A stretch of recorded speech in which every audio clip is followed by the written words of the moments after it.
There are just a few days left to visit a home in Hastings that is known for its historical significance. It's the Leduc Historic Estate, and over the summer, hundreds of newly added historical items were added to the home. Joining us is Matt Carter with the Dakota County Historical Society and Angelica Meyer from the Minnesota Historical Society. Guys, thanks for joining us. Thank you. Thanks for having us. Appreciate your time.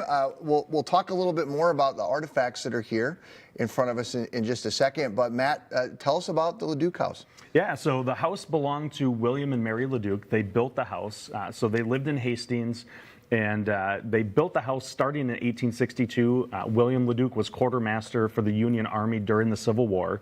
And during that time, he was off in the war helping with the Union Army, and the family was living with Mary, with her family in Ohio. So they started building the house in 1862, and they actually found the style guide from Andrew Jackson Downing, who was a famous architect at the time. And the story is that Mary was paging through cottage residences, which was a book that was published with Andrew Jackson Downing's designs. And she held it up to a window and traced it and kind of flipped it and reversed the layout so that it would fit the property in Hastings. Oh, really? Yeah, so they started building this in 1862. At the end of the Civil War in 1865, William came back and picked up the family in Ohio. They went back to Hastings. And then from that point, there was about 1 year where the house was still being built, and they completed the construction in 1866. And from that point, the Leduc family lived in it. It transferred down to their granddaughters, and then eventually to Carol Simmons before it was turned over as a Minnesota Historical Society site. Okay, so let's talk a little bit about Angelica, because that's kind of where you guys come in. When the home was transferred to y'all, it was full of stuff. Mm-hmm. And so you guys took the job of taking all of these items and kind of preserving them. Yep, yeah, so the site was actually one of the first on the MNHS network, and so all of the items in the 80s were sort of brought to MNHS to steward them, and then since then the site is now operated by Dakota County Historical Society in the city of Hastings, and so we've been caring for these items, and now we've been in the position over the past couple of years to work on a transfer to bring them back to the property, since these were originally in the house, and it's really going to help tell the story of the Leduc family on that site specifically. So you brought a couple of items that you wanted to share specifically. Yeah. Let's start with what's right in front of you here. Yes, the really cool one. Yeah. So this was Brigadier General William G. Leduc's body armor, and so he wore this in the Civil War, and I have gloves on because I'm touching metal. So I'll just hold this up. So you can see it's 8 articulated pieces. It's made out of steel. On the back, there would have been cotton straps to attach it to his body.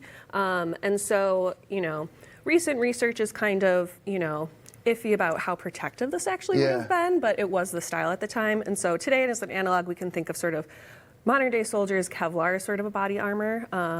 But yeah, so this is steel. So this was William Leduc's, and this will be back in the house, and it's just a really awesome piece. And what does this say? This says made by somebody? Yeah, so it was made in New Haven, Connecticut.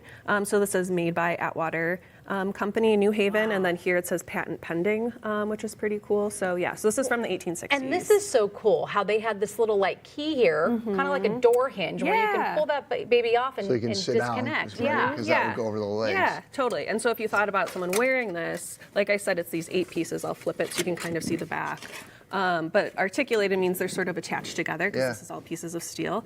And so if you were, riding a horse, you'd be able to actually sit on the saddle and do that. So this is I had no idea that they had armor in the Civil War. This is the first time I'd ever really even. Yeah, definitely very. Or did he just get it because he was a higher ranking? There were different in the 19th century in the Civil War. There were different levels of people who would be sort of manufacturing this. And as I noted, it says patented, so this was sort of a technology they were trying to be able to do. Yeah. That's very cool. Tell us about the trunk. Yeah, so this is a really awesome trunk. So this is 1862, this is 1873 roughly when it was used. So on the side it says Florence G. Leduc. So this is a wooden trunk covered in canvas. And then we have iron all around the outside of it. The inside is painted, so it has a nice clean gray look. So this would have been a travel trunk. On the sides, you can see it would have had leather handles, which unfortunately have, deteriorated over time, which happens. But this was a family trunk that was used and traveled. Florence was one of the daughters of the Leduc family. And it is just a really cool piece to think about, where has this been? On the top, there's also a tag that another family member used it with with an address in Washington, D.C., so we know, multiple family members sort of use this as a travel trunk. And then it traveled all over the country. Yeah, yeah.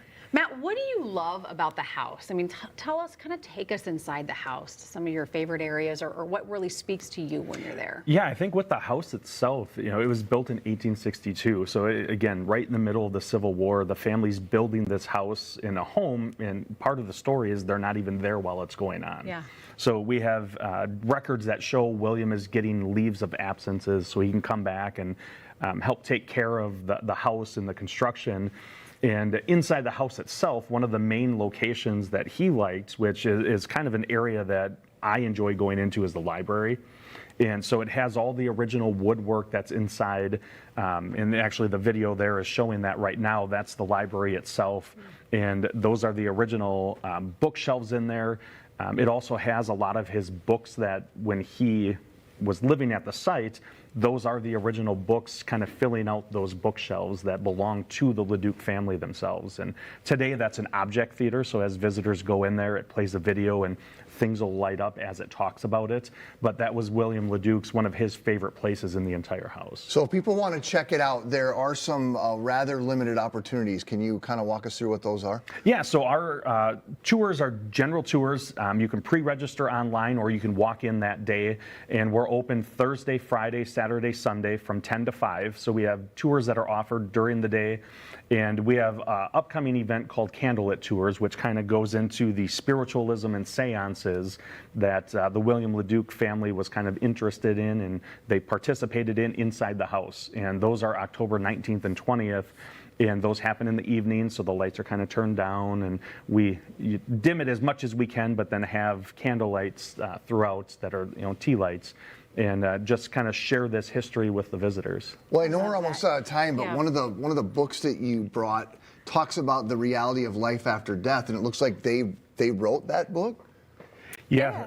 I Oh, was go just ahead. gonna say, yeah, so these are really cool, awesome copies. So these were actually written by William Leduc, Yeah. and so this is sort of a later edition, and this is one of the first ones that were printed. So this was his book, so I'll just read the title: "Convince the World of the Reality of the Life After Death." Well, I feel like so this thinking house about should be those haunted. issues. Then is it? Yeah. Is there hauntings? Is there any reports of that? Depends on who you ask. Yeah, well, a lot of always. people have different experiences.